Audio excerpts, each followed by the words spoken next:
ఇప్పుడు మనం electric field intensity due to infinite line charge or finite line charge గురించి నేర్చుకుందాం. సో జనరల్గా ఒక ఆర్థోగనల్ కోఆర్డినేట్ సిస్టమ్ని ఊహించుకోండి. ఇలాగ ఒక ఆర్థోగనల్ కోఆర్డినేట్ సిస్టమ్ని ఊహించుకుంటే ఎక్స్ వై జెడ్ మ్యూచువల్గా పెర్పెండిక్యులర్గా ఉన్నాయనుకుందాం.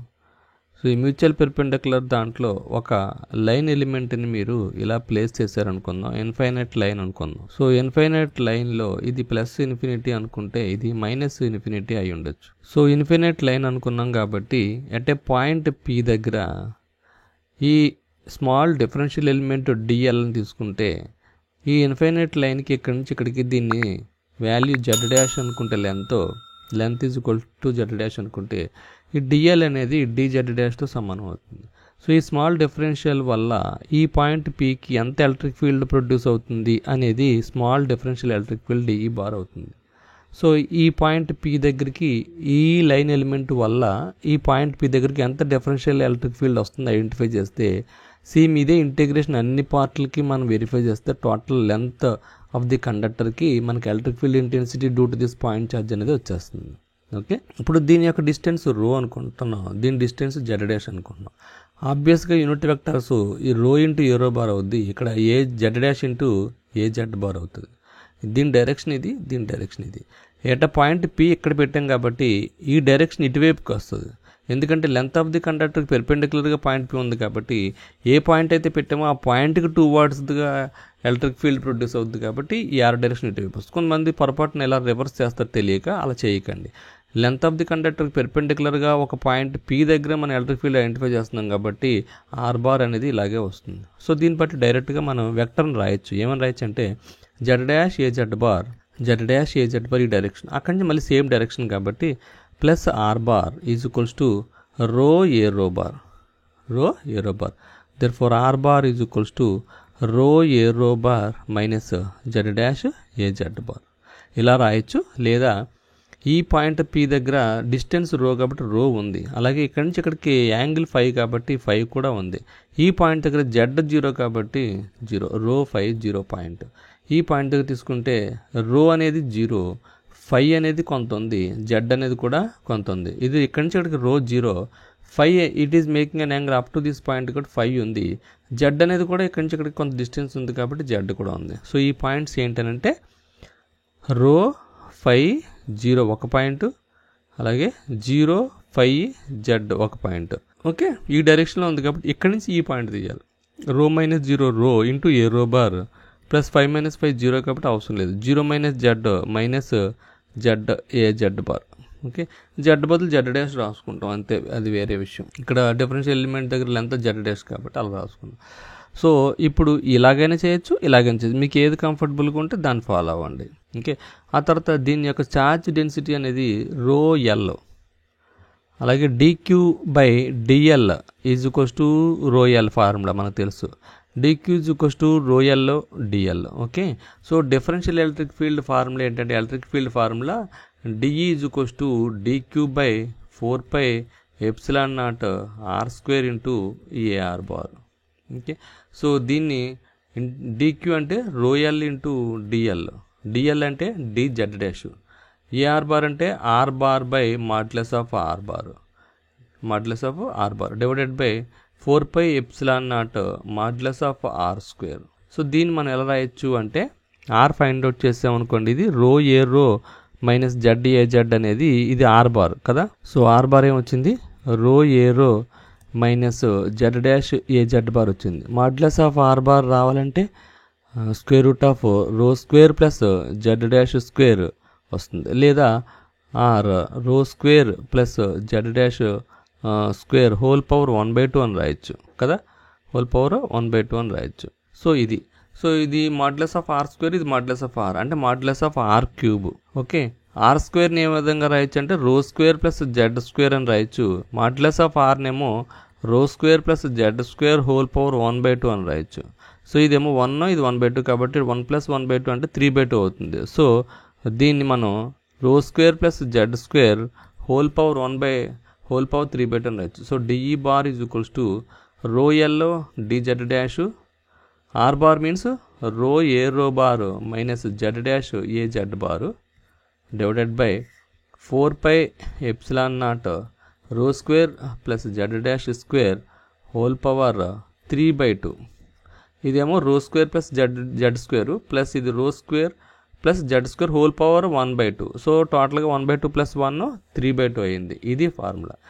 ఇప్పుడు మనం ఎలక్ట్రిక్ ఫీల్డ్ ఐడెంటిఫై చేయాలంటే E bar is equals to integral of rho L D Z dash rho A rho bar minus Z dash A Z bar divided by 4 pi epsilon naught rho square plus Z dash square whole power Z dash square whole power 3/2. Okay, ఇప్పుడు దీన్ని మనం ఇదంతా ఒక term కింద అలాగే ఈ term అంతా ఒక టర్మ్ కింద మనం తీసుకుంటే 2 టర్మ్స్ కింద విడగొట్టచ్చు. Integration of rho L dz dash rho A rho by 4 pi epsilon naught rho square plus Z dash square whole power 3/2 minus rho L dz dash Z dash A Z bar by rho square plus Z dash square whole power 3/2. ఇలా చేయొచ్చు. ఇప్పుడు Z term ఇటువైపు ఎంత పెరుగుతుందో ఇటువైపు కూడా అంతే పెరుగుతుంది కాబట్టి due to the symmetric action due to the symmetric property Z term cancel అయిపోతుంది. So due to symmetry Z term cancel. So Z bar అనేది 0 అయిపోతుంది కాబట్టి ఇదంతా కూడా 0 అయిపోతుంది. అప్పుడు ఈ టర్మ్ ఒకటే ఉంటుంది. So E bar is equals to integral rho L D Z dash rho A rho bar by 4 pi epsilon naught rho square plus Z dash square whole power 3/2 ఒకటే మిగిలింది. ఓకే, ఇప్పుడు మనం కొన్ని పనులు చేయాలి. If it is making an angle alpha z dash by rho is nothing but tan alpha. Therefore z dash is equals to rho tan alpha. Therefore dz dash is equals to rho secant square alpha d alpha. Okay, so dz dash అనేది identify చేసాం. అలాగే ఇప్పుడు రో square plus Z square is equals to అనే పదం తీసుకున్నప్పుడు రో square తెలుసు మనకి, జెడ్ స్క్వేర్ అంటే rho square tan square alpha. Okay, rho square common తీస్తే 1 plus tan square alpha means rho square secant square alpha. Okay, దీన్ని rho square plus Z square is equals to rho square secant square alpha కింద మనం రాయొచ్చు. So ఈ values substitute చేద్దాం. Integration of E bar is equals to integration of rho L D Z dash rho A rho divided by 4 pi epsilon naught rho square plus Z square whole power 3/2. ఇది Z dash square అనుకోండి. So ఇప్పుడు dz dash is equals to ఎంత అంటే rho square secant square alpha D alpha. ఒకసారి check చేసుకోండి. dz dash is equals to rho secant square alpha D alpha, rho secant square alpha D alpha, rho secant square alpha D alpha. అలాగే rho square Z square means rho square into secant square alpha D alpha. రో square plus Z square అనేది is equals to rho square plus Z square బదులు మనం rho square secant square alpha D alpha రాయొచ్చు. Okay, ఇప్పుడు దీన్ని మనం substitute చేద్దాం. Rho L into rho into D Z dash means rho secant square alpha D alpha into A rho bar by 4 pi epsilon naught into rho square secant square alpha, ఇక్కడ D alpha ఉండదు, rho square secant square alpha only, రో square secant square alpha whole power 3/2. Okay, so ఇది integration of rho L into rho అంటే rho square secant square alpha D alpha A rho bar by 4 pi epsilon naught. ఈ rho స్క్వేర్ని ఇలా రాయొచ్చు 3/2 into secant square ఆల్ఫాని ఈ విధంగా రాయొచ్చు 3/2. So integration of rho L into rho square secant square alpha D alpha A rho bar by 4 pi epsilon naught rho cube into secant cube alpha.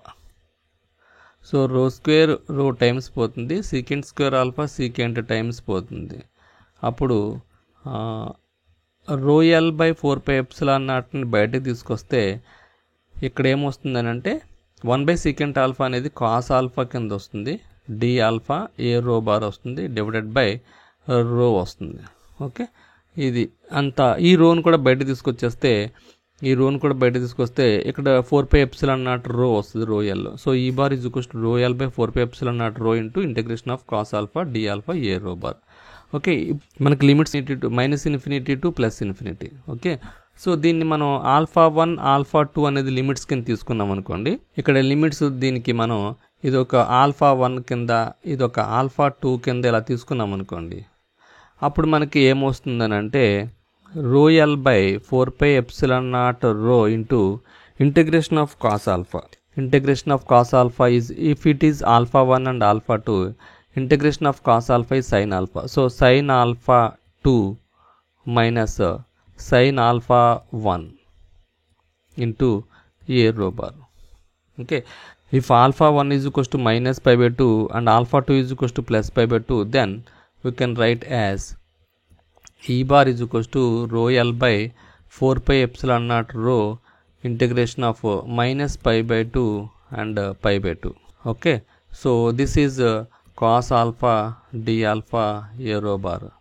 Then rho l into a rho bar divided by 4πε0 rho, this integration of sin cos alpha and sin π/2 minus of integration of sin π/2 minus sin minus π/2. Okay, so this is rho l into a rho bar divided by 4πε0 rho into sin π/2 1 minus 1 ఇది 2 అవుతుంది.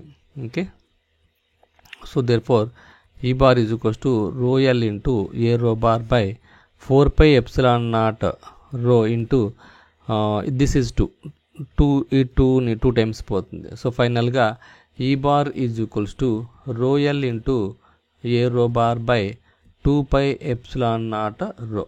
So this is the equation for infinite line or finite line. So ఈ video కనుక మీకు నచ్చినట్టయితే subscribe చేయండి, share చేయండి, like చేయడం మర్చిపోకండి.